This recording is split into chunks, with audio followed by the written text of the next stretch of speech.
به نام خدا و با سلام آغاز می‌کنیم یکی دیگر از بسته‌های خبری تحلیلی روز رو. امروز شنبه 20 اردیبهشت ماه است. با ما همراه باشید.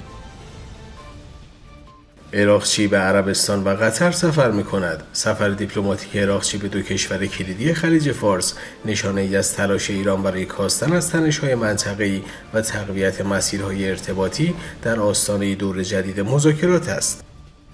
نمایندگی ایران نزد سازمان ملل متحد در واکنش به گزارش فاکس نیوز درباره سایت ادعایی هسته‌ای آن را ساختگی و روش کار گروهک تروریستی منافقین دانست. این پاسخ صریح تهران تلاش برای بی‌اعتبار سازی عملیات رسانه‌ای سیاسی علیه برنامه هسته‌ای ایران است که هدف آن زمینه سازی برای فشارهای بیشتر است. رادیو ارتش رژیم صهیونیستی دست نتانیاهو برای ترامپ رو شده است.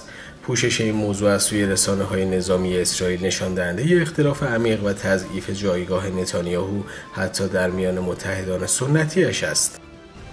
اعتراض به سانسور فجایع غزه، صدها نفر مقابل ساختمان BBC در لندن تجمع کردند.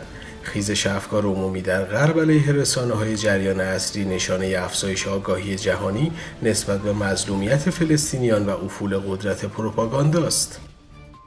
دیدار 7 ساعته پوتین شی، توافق ارزی برای تضعیف دلار، همکاری عمیق مالی میان روسیه و چین گامی مؤثر در جهت شکل‌گیری نظم مالی غیر غربی و چالش مستقیم با هژمونی اقتصادی آمریکا محسوب می شود.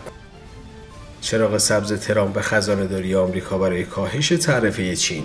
این اقدام تاکتیکی برای جلب نظر پکن پیش از مذاکرات احتمالی است و نشانه‌ای از عقب نشینی نسبی در جنگ تجاری محسوب می شود.